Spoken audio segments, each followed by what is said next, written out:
this time ay meron akong gustong i-share sa inyo. Isang maikling video lang to, no? Maikling presentation lang regarding sa USB port. Okay? Tuturo ko sa inyo kung paano mabilis na matetest natin o matetest ninyo yung USB port kung may problema. Basically, yung loob ng USB port ng ating PC, ng Bluetooth speaker, ng ating charger, yan, katulad itong charger na to, no? Yan, katulad itong charger na to, yung USB port na yan. Madali nating ma-check yan. Normally, ang laman lang naman ng, ang connection lang naman ng USB port ng ating charger ay yung positive and negative supply lang. Pero doon sa mga USB na Bluetooth, yun, meron data line yun, no? 4 ang line nun. Meron siyang plus, minus, at saka yung data line na 2. Okay? Makikita ninyo. Dito, no, sa whiteboard ay idinrawing ko yung kanyang diagram, no? Yung configuration nitong USB port.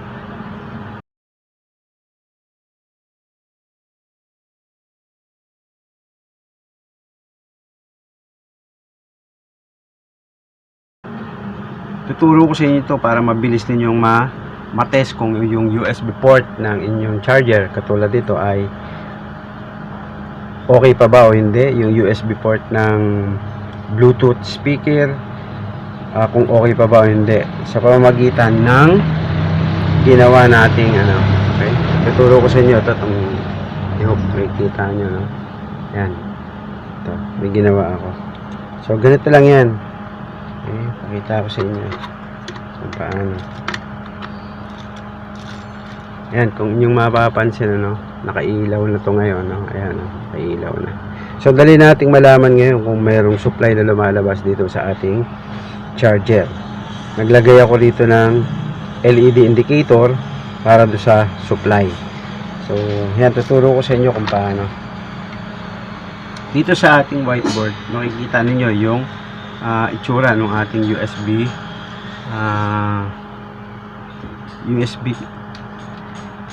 plug, ito yan, ganito yan ang itsura naman yan, basically ito yan sa actual, no? Yan, kita nyo sa actual, ito yan. Ito galing to sa mga defective na cable tulad nito, no? Mga USB cable yan, nakikita nyo dito. Yan, ito yan. Okay, ang configuration yan, kung inyong makikita, yung highlighted ng black, ito yan, yung white, no? Sa USB port. Kung inyong makikita, yan. Ito yung nire-represent itong highlighted na black. Ngayon, ganito itsura niyan. So, sa left side, ito yung negative. At yung sa right side na dulo, no? Yung right end, ito naman yung positive line. So mayroon akong nilagay dito na connection ng resistor, limiting resistor to protect the LED, and then yung LED indicator gaya nung nakita ninyo kanina. Ito, yan, gaya nung nakita ninyo kanina. Ayan, no? Meron tayong LED rito na indicator at saka yung limiting resistor to protect the LED. Okay, so ganito lang yun.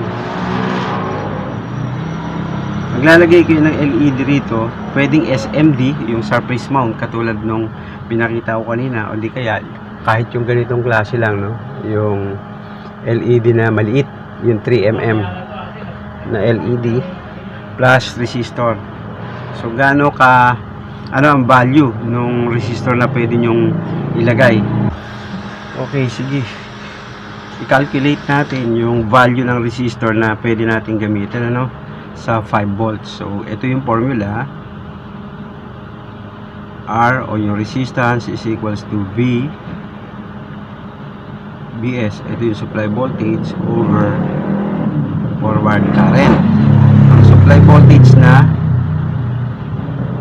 mini-measure natin dito sa USB is 5 volts over 20 milliampere. Yung mga LED kasi natin, may mga iba't ibang specification yan. Tulad nung pinakita ko kanina, yung 3mm lang. around 20 milliamperes lang ang forward current niyan. O yung sa mga SMD, almost the same lang. So 5 volts, bitin natin yung resistance value, 5 volts. 5 volts over 20 milliampere is 5 volts over 20 milliamperes,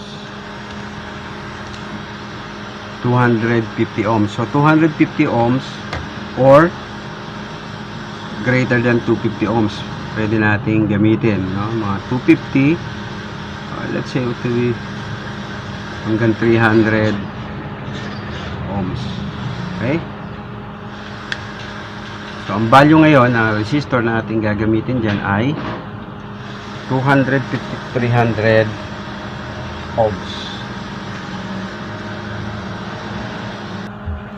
So paano ang connection yan?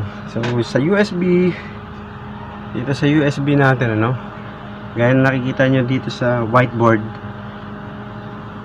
ito configuration. So yung connection sa leftmost negative, dito sa rightmost side nya is yung positive side. So ito yung connection, resistor, then yung LED natin going to negative. Just ignore yung data lines, no? Pan-check lang naman natin ang supply, particular sa mga charger, para ma-determine agad natin kung asan ba ang sira, yung bang data, yung bang ating USB cable o yung USB charger mismo. So through this USB checker, no, madali na nating malaman, gaya na pinakita ko sa inyo kanina. Ito. Uy, sorry. Ito yung nakita nyo, no? Ayan, kita nyo agad. Mas madali nating malaman o ma-determine kung may supply, diba? So pwede rin natin sukatan yan, kasi bare naman yung connection na nun. Pwede nyo nang sukatan din dito, or yung cabling pinakita ko kanina, pwede nating gamitin yon.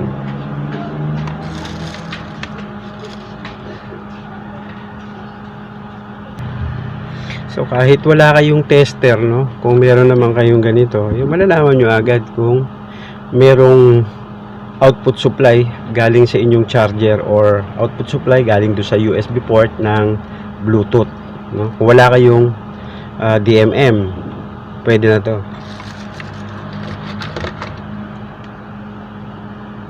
Pero kung may DMM kayo, ayun, pwede nating sukatan gamit yung isang kable.